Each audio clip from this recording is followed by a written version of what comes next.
PM Shri പദ്ധതി നടപ്പാക്കുന്നതിനെതിരെ സംസ്ഥാന വ്യാപക പ്രതിഷേധം. CPIയുടെ നേതൃത്വത്തിൽ പ്രതിഷേധ മാർച്ച് നടത്തി. CPI ഭരണിക്കാവ് മണ്ഡലം കമ്മിറ്റിയുടെ നേതൃത്വത്തിൽ പത്യൂരായിരുന്നു പ്രതിഷേധം സംഘടിപ്പിച്ചത്.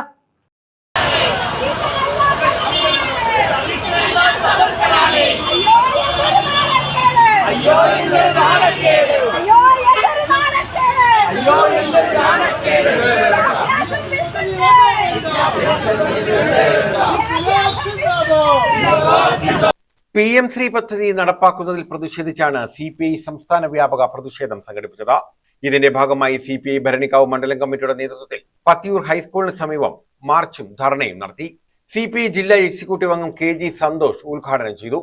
ആ വിദ്യാർത്ഥികൾ ഈ നാടിന്റെ നല്ല പൗരന്മാരായി ഉത്തമ പൗരവബോധത്തോടുകൂടി ഈ രാജ്യത്തിന് അവരുടെ വിദ്യാഭ്യാസം കൊണ്ട് ലഭിച്ച അറിവും കഴിവും അവരുടെ പ്രയത്നവും ഈ രാജ്യത്തിന്റെ വിവിധ മേഖലകൾ നൽകിക്കൊണ്ട് ഈ രാജ്യത്തെ പൊതുജനവിഭാഗങ്ങൾക്ക് വിദ്യാഭ്യാസം അപ്രാപ്തമായ ജനങ്ങളെ പോലും സമൂഹത്തിന്റെ മുൻനിരയിലേക്ക് കൊണ്ടുവരാൻ കഴിയുന്ന തരത്തിലേക്ക് അവരെ ഉയർത്തിക്കൊണ്ടുവരുവാൻ ഈ വിദ്യാഭ്യാസം നേടിയ പൗരന്മാരെ കൊണ്ട് ഈ രാജ്യത്ത് കഴിയണം എന്നുള്ള അർത്ഥത്തിൽ ഈ രാജ്യത്ത് പരമ്പരാഗതമായി നടത്തിക്കൊണ്ടുവന്ന ഒരു വിദ്യാഭ്യാസ സമ്പ്രദായമുണ്ട്.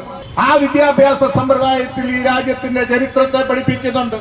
ഈ രാജ്യം ഈ രൂപത്തിലേക്ക് ബ്രിട്ടീഷ് ഭരണാധികാരികളിൽ നിന്ന് മോചനം നേടുന്നതിന് മുമ്പും അതിനുശേഷവും രാജ്യത്തുണ്ടാകുന്ന ഓരോ മാറ്റങ്ങളെ സംബന്ധിച്ചും വിദ്യാഭ്യാസ മേഖലയിൽ വിദ്യാർത്ഥികളെ പഠിപ്പിക്കേണ്ടതായിട്ടുണ്ട്. ഈ രാജ്യം എങ്ങനെയാണ് ഇങ്ങനെ മാറിത്തീർന്നതെന്ന് പുതിയ തലമുറയെ പഠിപ്പിക്കുക എന്നുള്ളത് വിദ്യാഭ്യാസ സമ്പ്രദായത്തിന്റെ പ്രത്യേകതയാണ്. CPI ഭരണിക്കാവ് മണ്ഡലം സെക്രട്ടേറിയറ്റ് അംഗം S. സെൻ അധ്യക്ഷത വഹിച്ചു. ആദർശ ശിവൻ സ്വാഗതം പറഞ്ഞു. Sukumaran, AK Saju, MK Unnikrishnan, K. Sreekumar, Nayan and George, Pradeep Kuttappan, Babu, Semina, Somalatha, Lishanu Prasad, Nisha Samjith, Shakuntala Devi, Bindu Chandrababu, Amal Raj, Ajith Kumar P, ആകാശ ഉണ്ണിത്താൻ എന്നിവർ പങ്കെടുത്തു. News bureau, Kayamkulam.